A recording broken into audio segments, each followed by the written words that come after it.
Bonjour à toutes, bonjour à tous, j'espère que vous allez bien. Aujourd'hui on se retrouve pour un nouveau concept de vidéo. Comme vous l'avez sans doute vu dans le titre, on va parler de la rupture des ligaments croisés. Mon objectif dans ces vidéos, c'est pas de vous faire un cours d'anatomie et une vidéo hyper longue pour expliquer cette blessure.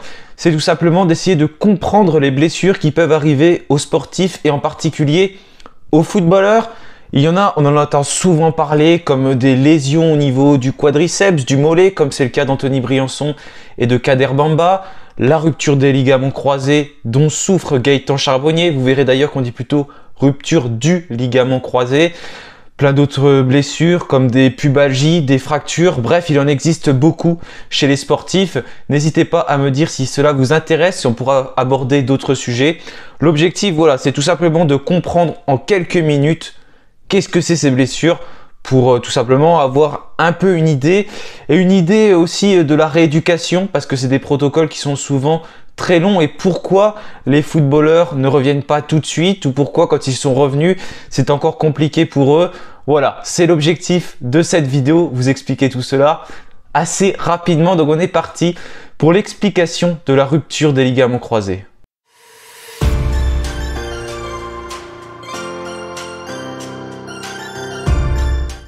Alors vous voyez, même moi je fais l'erreur, j'ai dit rupture des ligaments croisés il y a quelques instants. Non, c'est rupture du ligament croisé. Pour comprendre déjà ce que c'est, on va voir d'un point de vue anatomique, donc c'est assez bref. On va parler bien sûr de l'articulation du genou. Donc on a le genou, on a le fémur qui est là et on a également le tibia, donc c'est représenté par ma main juste ici. Et sur les côtés, on a 4 ligaments. Donc le rôle des ligaments, c'est quoi? C'est tout simplement de relier les os entre eux pour qu'ils se tiennent, ces os-là. Donc on en a un qui est sur la droite, c'est le ligament latéral externe. Donc sur la droite par rapport à vous, par exemple sur votre jambe droite, celui qui est à droite, c'est le externe. Ensuite, on a celui qui est vers l'intérieur, c'est le ligament latéral interne. Et on en a également 2 qui sont à l'intérieur. On a le ligament croisé antérieur et le ligament croisé postérieur. Alors déjà le rôle du ligament croisé antérieur, parce que c'est souvent celui-là qu'on casse, tout simplement parce qu'il est déjà moins solide que le ligament croisé postérieur. Et par rapport au mouvement du foot, c'est celui qui est le plus sollicité. Parce que son rôle à lui, c'est quoi? C'est tout simplement de retenir le tibia lorsqu'on est en mouvement d'extension pour pas que le tibia tout simplement il passe par-dessus le fémur et qu'on ait une extension trop importante. On a bien sûr la rotule qui a également ce rôle-là, mais le ligament croisé antérieur est là aussi pour aider la rotule sur ce mouvement-là. Il va être également sollicité lorsque l'on va pivoter le genou, donc quand on a des mouvements de rotation. Et souvent cette blessure, elle va arriver chez le footballeur lorsqu'il va avoir une extension complète. Donc déjà là, il est sollicité, il est tiré. Et on va avoir un mouvement de rotation qui va encore plus le solliciter. Et ça peut arriver soit quand on a une réception d'un saut, par exemple au basket, au volley, on peut mal réceptionner son saut et là on a une extension et ça déchire tout simplement. C'est ça une rupture, c'est quand c'est déchiré et même complètement déchiré, parce que si c'est juste déchiré, on parlera d'entorse. Il y a plusieurs stades également de l'entorse. Et voilà, donc du coup, c'est ça une rupture, c'est quand on va avoir une extension qui est complète et ensuite une rotation interne ou externe, d'ailleurs trop importante. Et du coup, c'est souvent le ligament croisé antérieur parce que le postérieur ne sera pas vraiment sollicité, étant donné que lui, c'est plutôt pour retenir lors des mouvements de flexion, ce qui est moins le cas, bien sûr, dans les mouvements comme au foot. Et il y a aussi par exemple quand il y a un tacle que l'on peut subir, mais ça c'est plus rare. En fait souvent cette rupture on se la fait seul lorsqu'on a donc un mouvement qui est brutal et qui va casser ce ligament. Comme vous l'avez vu d'ailleurs pour Gaëtan Charbonnier, il s'est fait cette blessure tout seul. Donc là, lorsque celle-ci survient, généralement on entend le craquement, donc tout simplement le ligament qui casse. Après, il peut y avoir une douleur qui apparaît, une difficulté pour étendre le genou. Dans les quelques heures, quelques jours qui arrivent, on peut avoir également un genou qui gonfle parce que tout simplement, il va y avoir une inflammation avec notamment du liquide synovial, donc présent à l'intérieur du genou, qui va s'échapper et on va avoir un genou qui va être plus gros que l'autre. Donc ça, c'est ce qui peut survenir après une rupture du ligament croisé antérieur. Donc là, l'objectif, bien sûr, ça va être de suivre un protocole strict parce qu'on ne peut pas faire n'importe quoi quand on subit ça. Attention, l'opération n'est pas forcément obligatoire dans la vie de tous les jours, ce n'est pas forcément gênant. D'ailleurs, on peut faire des sports comme la course à pied si on a des bonnes chaussures sur des surfaces planes qui peuvent se faire, hein, ces sports-là, parce qu'en fait, on va juste avoir un genou qui va faire flexion, extension. Tant qu'on n'a pas forcément de rotation interne et de rotation externe, comme lors des sports de pivot, c'est des choses qui sont possibles. Mais vous vous en doutez certainement, chez des sportifs de haut niveau, c'est souvent très sollicité et on va aller plutôt vers une opération de ce ligament croisé pour tout simplement le renforcer déjà, premièrement, et puis ensuite qu'il puisse également remplir son rôle comme il le faisait auparavant et que cette fonction de flexion, d'extension plutôt, et de rotation interne et externe soit bien faite. Donc là, lorsqu'on a subi ça, il va y avoir déjà une imagerie par une IRM qui va être faite pour tout simplement voir s'il y a bien une rupture du ligament croisé. Le médecin va faire plusieurs tests, notamment pour regarder si c'est bien ça. Donc il va soulever notre jambe par rapport au fémur pour voir tout simplement s'il y a une rupture, si ça se fait de manière fluide ou non. Et après, si vous êtes sportif professionnel ou pas sportif professionnel, il va y avoir une décision différente de prise suivant l'opération. L'opération sera cependant souvent différente entre les sportifs de haut niveau et les personnes lambda, mais c'est pour ça que le protocole va être également différent, celui qui va être suivi.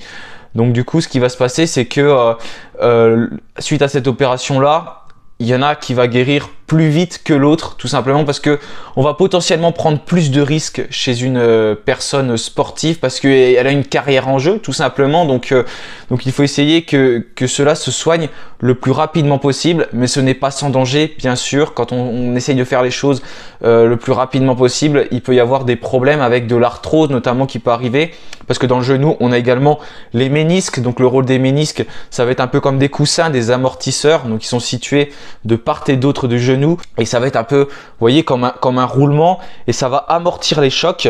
Et quand ces ligaments croisés ils sont rompus, ce qui peut se passer, c'est que ils vont frotter entre eux et petit à petit ils vont s'user, et après ça peut provoquer de l'arthrose lorsque les deux genoux, le genou va frotter entre le fémur et le tibia. À la force, ça peut provoquer de l'arthrose. Donc là, lorsqu'on décide de se faire opérer, il y a plusieurs opérations possibles. Il y en a deux notamment. L'opération de Kenneth Jones. Donc cette opération, elle va avoir pour objectif de prendre un bout du tendon rotulien. Donc c'est le tendon des quadriceps. Le quadriceps, son rôle principal, ça va être cette extension du genou. Donc on peut prendre un bout du quadriceps pour le greffer tout simplement à la place du ligament croisé antérieur. C'est très difficile de pouvoir resolidifier ce ligament croisé directement parce que tout simplement l'opération, ça va faire que c'est beaucoup moins solide. Et ce qui va se passer aussi, c'est qu'on ne peut pas mettre un faux ligament, vous voyez, en mettant quelque chose qui remplace, parce que c'est pareil, c'est beaucoup moins solide. Ce qui est le plus solide, c'est de prendre un bout du tendon rotulien, ou alors une autre opération qui est possible qui s'appelle le DIDT. Donc là, c'est le muscle ischio-jambier, donc à l'arrière de la cuisse. Lui, il a plus un rôle de flexion du genou. Et c'est pareil, on peut prendre tout simplement un bout de ce muscle, et après on peut également le regreffer. Il y a aussi d'autres opérations qui sont possibles, et comme je vous l'ai dit, ça dépend si on est sportif professionnel ou non. Et ce qui va se passer après, c'est que forcément quand on fait une intervention différente, la rééducation, vous vous en doutez, elle va changer également, qu'on ait donc le Kenneth Jones donc au niveau du quadriceps, ou alors le DIDT au niveau des ischio-jambiers. Par exemple, si on prend le Kenneth Jones, on va avoir une difficulté avec l'extension du genou, étant donné que le quadriceps c'est son rôle principal. Donc on va chercher tout de suite à retrouver cette extension, ça va être un des rôles principaux de la rééducation. Et par exemple, si on fait au niveau du DIDT, donc des ischio-jambiers, l'opération va faire qu'on va prendre un bout des ischio-jambiers, et la rééducation va être assez longue au départ parce qu'en fait il faut que ces ischio-jambiers puissent cicatriser et on va devoir observer un temps de repos de 6 semaines de ces ischio-jambiers. Donc pendant ce temps-là, il va falloir éviter les mouvements de flexion. Donc je peux pas vous dire quelle opération est la mieux, ça il faut voir avec le chirurgien, je ne suis pas chirurgien. En tout cas, c'est décidé entre le joueur et également le chirurgien et entre une personne et le chirurgien. Au départ, le DIDT est plus long à mettre en place, mais après, par contre, on revient plus rapidement d'un DIDT que d'un Kenneth Jones. Donc avant déjà l'opération, il va falloir commencer une phase de renforcement musculaire. Donc on va cibler les muscles qui sont aux alentours du genou, donc les quadriceps et les ischio-jambiers, parce que l'objectif c'est qu'ils soient le plus costaud possible avant l'opération, pour que une fois que c'est opéré, eh ben on ait déjà de la force et on puisse repartir sur une bonne rééducation. Parce que si on laisse le muscle fondre, parce que ça fond très rapidement un muscle derrière, la rééducation va être beaucoup plus difficile. Ça va permettre tout simplement d'avancer dans le protocole. Donc du coup, ce qu'on va faire, c'est qu'on va gérer l'inflammation au niveau de l'hématome dans les premiers jours suivant l'intervention. Donc il y a des choses à faire lorsqu'on a une rupture des ligaments croisés. C'est tout simplement d'observer un temps de repos, d'avoir également une élévation du genou. C'est pour ça qu'on va béquiller pendant à peu près 3 semaines. On va avoir donc aussi une attelle qui va être mise pour avoir une compression. Ça va être voilà tous les enjeux de cette rééducation. On va donc chercher à réveiller le quadriceps après l'intervention. Donc pour cela, on peut utiliser des exercices comme l'électrostimulation. Par exemple, si vous voyez, on ne peut pas trop solliciter le quadriceps après l'opération Kenneth Jones. L'électrostimulation est très bonne pour ça. Voilà, ça va être un des objectifs. Comme je vous l'avais dit, un travail musculaire, mais attention avec les ischio-jambiers pour le DIDT. Le travail de flexion, on va donc chercher un maximum de 100 degrés. On va plutôt se baser sur l'extension parce que c'est le rôle principal du ligament croisé antérieur. On va travailler également le verrouillage. Donc on va éviter d'avoir des charges trop importantes également. Comme je vous l'ai dit, on va utiliser les béquilles petit à petit pour ne pas trop solliciter notre jambe en début et qu'elle soit plus portée. Ensuite, au bout de 3 semaines à 3 mois d'opération, on va chercher à gagner toujours de l'extension, de la flexion, à toujours avoir ce renforcement musculaire et ce travail de proprioception parce que c'est quelque chose que l'on peut perdre suite à une rupture du ligament croisé parce qu'on n'a plus trop de sensations vu que ce ligament croisé n'est plus là et ne peut pas se cicatriser. C'est pour ça que l'opération est vraiment primordiale et importante. Pour cela, on peut solliciter des exercices comme de la balnéothérapie, mais pour cela, on va attendre que la cicatrisation elle soit faite tout simplement, des exercices de marche également, et on va intensifier ce renforcement musculaire. Et l'objectif, c'est de gagner la flexion, mais comme je l'ai dit, il ne faut surtout pas perdre l'extension du genou qui est vraiment très importante. Et petit à petit, voilà, on va pouvoir se libérer des béquilles, de l'attelle, tout simplement pour avoir plus ce travail de proprioception et retrouver des sensations. Donc vous voyez comme Gaëtan Charbonnier par exemple, on le voit quand son protocole avance, il a repris la course sur tapis. C'est des choses qui se reprennent petit à petit et bien sûr c'est suivant les conseils du médecin, les conseils du kiné, et c'est un sport qui n'est pas très traumatisant sur son tapis. Vous l'avez vu, il était tenu en plus et on est dans une démarche qui est droite, on n'a pas des mouvements de rotation, tout ça en fait. Et là j'ai vu que Gaëtan Charbonnier a d'ailleurs repris la course dehors. Ça devait être aujourd'hui quand je tourne cette vidéo. Donc il a fait cette rupture aux alentours du 10 février. Donc là on est à 2 mois après tout simplement cette rupture. Donc on voit qu'il suit un protocole très strict. Donc après ça continue, on va toujours travailler cette réathlétisation, ce renforcement musculaire, cette proprioception après 3 mois, après 6 mois.